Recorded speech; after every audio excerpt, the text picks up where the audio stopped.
ഞാൻ കൊല്ലുവടാ കള്ള. അത്രയ്ക്കായോ? എന്താ ഇവിടെ? ഈ കള്ളൻ എന്റെ കടയിൽ നിന്നും മുട്ട മോഷ്ടിച്ചു. ഇവനെ തല്ലിയാ പോരാ. എന്നെ തല്ലല്ലോ ചേട്ടാ, എനിക്കൊരു അബദ്ധം പറ്റിയതാ. ഇനി മേലിൽ ഞാൻ ഇവിടുന്ന് മുട്ട മോഷ്ടിക്കില്ല, സത്യം. വിട്ടേക്ക് ചേട്ടാ, പറഞ്ഞത് കേട്ടില്ലേ, അബദ്ധം പറ്റിയതാണെന്ന്. പാവം, നല്ല മുട്ടയായിരിക്കുമെന്ന് കരുതിയാവും മോഷ്ടിച്ചത്.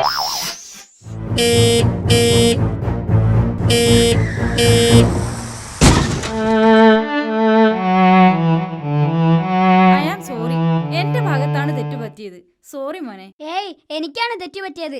ഞാനാണ് സോറി പറയേണ്ടത്. സോറി ചേച്ചി. അയ്യോ അല്ല, മോനൊരു നല്ല കുട്ടിയായതുകൊണ്ടാണ് അങ്ങനെ പറയുന്നത്.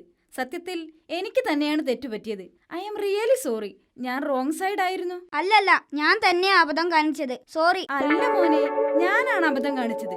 സോറി. പ്ലീസ് ചേച്ചി, അങ്ങനെയൊന്നും പറയരുത്. നിങ്ങളെ പോലെ വിവരമില്ലാത്ത സ്ത്രീ ദൂരെ നിന്ന് വരുന്നത് കണ്ടപ്പോ തന്നെ ഏതെങ്കിലും ഇടവഴി കൂടെ ഞാൻ രക്ഷപ്പെടേണ്ടതായിരുന്നു. ഞാൻ തന്നെ അബദ്ധം കാണിച്ചത്. സോറി.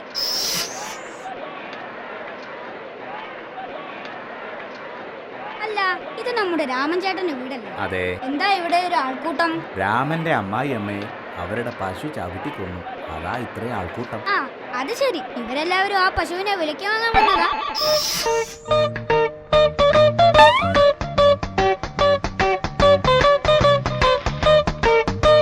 ആദ്യ നോട്ടത്തിൽ തന്നെ കുട്ടി എനിക്കിഷ്ടായി.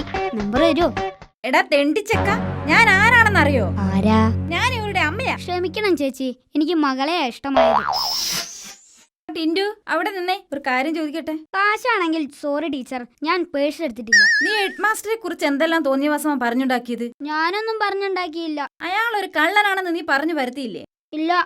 അദ്ദേഹം ഒരു തെമ്മാടിയാണെന്നും കഴുതയുടെ ബുദ്ധി ഉള്ളൂന്ന് നീ കൂട്ടുകാരോട് പറഞ്ഞില്ലേ? ഇല്ല, പറഞ്ഞില്ല. നമ്മുടെ ഹെഡ് മാസ്റ്റർ ഈ സ്കൂളിന് അപമാനമാണെന്ന് നീ പറഞ്ഞു വരുത്തിയില്ലേ? അയ്യോ, ഞാനിങ്ങനെയൊന്നും പറഞ്ഞില്ല. എടാ കുരുത്തം കെട്ടവനെ, നമ്മുടെ ഹെഡ് മാസ്റ്റർ ഒരു വായി നോക്കിയാണെന്നും അധ്യാപികമാരെ ശല്യം ചെയ്യാറുണ്ടെന്നും നീ മറ്റുള്ളവരോട് പറഞ്ഞു വരുത്തിയില്ലേ? അയ്യോ ടീച്ചർ, ഇക്കാര്യം എനിക്ക് അറിയില്ലായിരുന്നു.